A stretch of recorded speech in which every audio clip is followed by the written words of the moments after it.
Bonjour, c'est Joël Bernard de moncoachdegolf.com. Alors aujourd'hui, on va voir ensemble les 3 raisons principales qui font qu'on slice toujours beaucoup plus, 2, 3, 4 fois plus avec un driver qu'avec un fer 7 ou 8 par exemple. D'ailleurs, vous l'avez remarqué, plus le club se rallonge quand on commence à arriver sur les hybrides, sur les bois de parcours et bien sûr sur le drive, et bien plus l'effet est prononcé. Pourtant, vous avez certainement l'impression de ne pas du tout changer de swing et l'effet devient de plus en plus, on va dire, ingérable.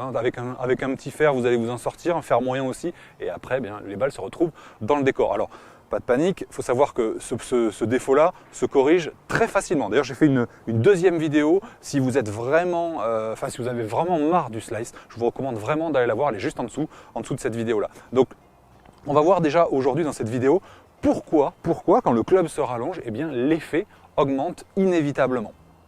La réalité, si vous voulez, c'est que donc il y a 3 raisons principales. La première, c'est qu'il va y avoir une notion d'effet. C'est-à-dire qu'il y a, lorsqu'on frappe une balle, à partir du moment où il y a une ouverture, ce qu'on appelle le loft, d'accord, eh bien, plus le loft augmente, c'est-à-dire que plus la face est ouverte, d'accord, plus eh bien, on va créer de l'effet rétro, c'est-à-dire que plus la friction va augmenter. Ce qui fait que lorsque vous jouez votre driver, en moyenne, eh bien, il va y avoir entre 2500 et 2600 tours minute. Ça, c'est l'idéal, parfois plus.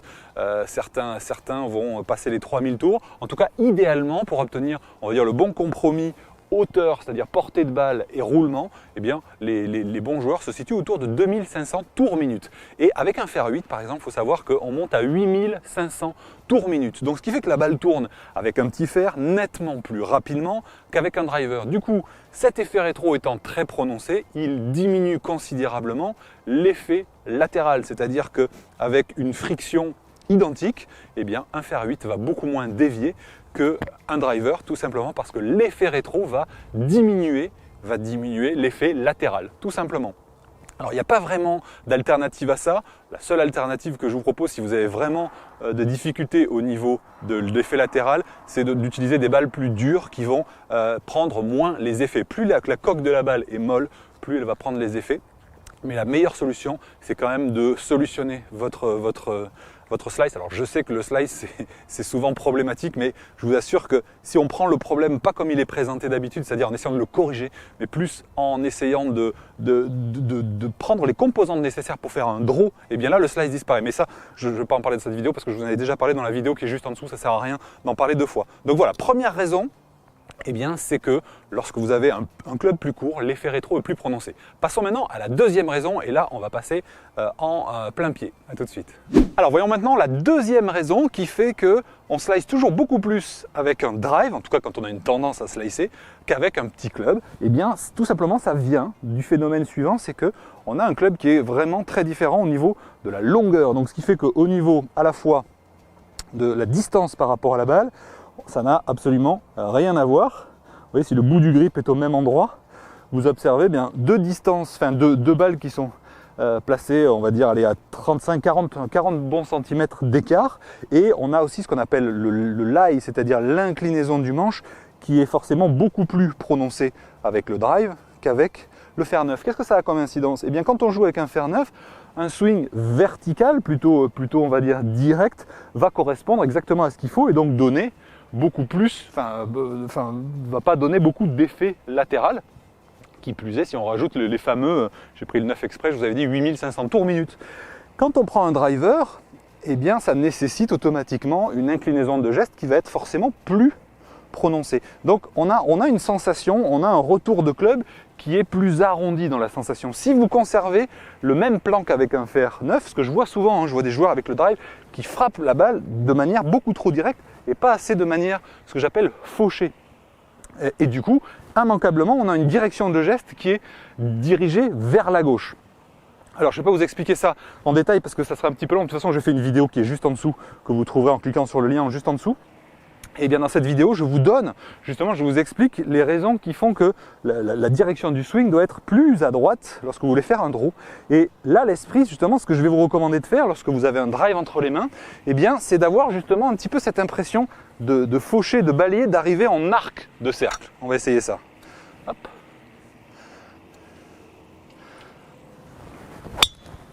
Voilà. Et là, on a un petit draw qui sort assez nettement. Je ne sais pas si ça se voit à l'écran. Hop là, nickel. Hop. Voilà.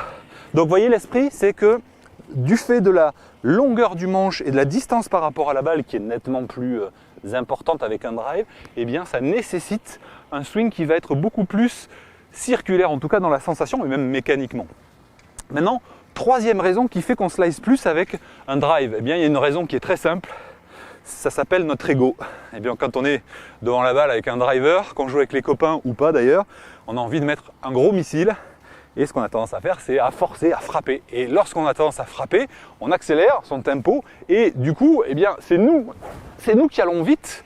Et le club, lui, va pas plus vite. Au contraire, il va rester souvent en retard. Et je vous ai fait une vidéo, déjà il y a un petit moment, sur le release. Et je vais vous donner encore un petit conseil par rapport à ça. C'est que vous avez besoin d'avoir un bras qui ne va pas trop vite dans cette zone.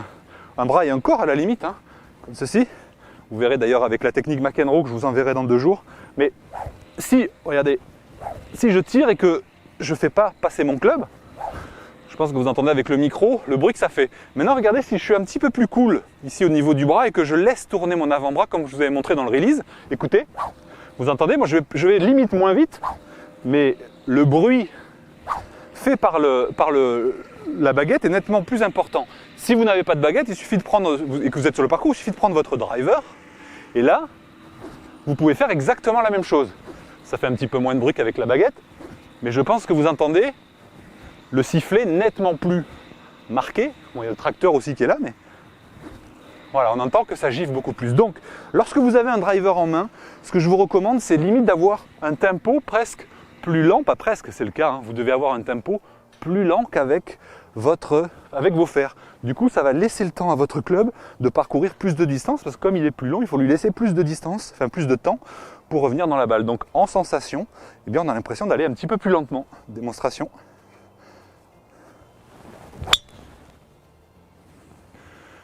Et voilà. Et bien voilà, donc pour résumer, on a vu les 3 raisons principales qui font qu'on slice plus avec un driver qu'avec les autres clubs. Premièrement, il y a beaucoup moins d'effet rétro, du coup l'effet latéral prend beaucoup plus d'importance.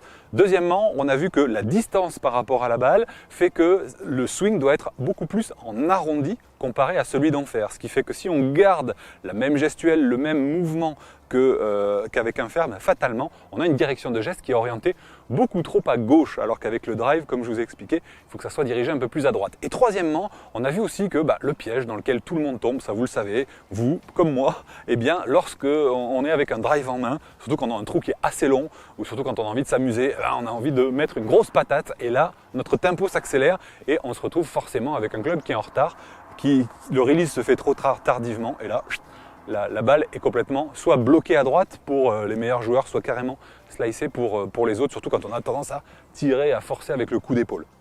Donc voilà, j'espère que cette vidéo vous a aidé à comprendre les raisons de votre slice et surtout vous donner déjà quelques débuts de pistes de solutions pour corriger votre slice. Mais je vous recommande chaudement, comme je vous ai dit, d'aller voir la vidéo juste en dessous, parce que là je vais beaucoup plus loin dans les explications et je vous montre comment en fait il est beaucoup plus simple plutôt que d'essayer de corriger de slice, d'essayer de jouer en draw. Je vous explique tout ça dans la vidéo juste en dessous. À tout de suite.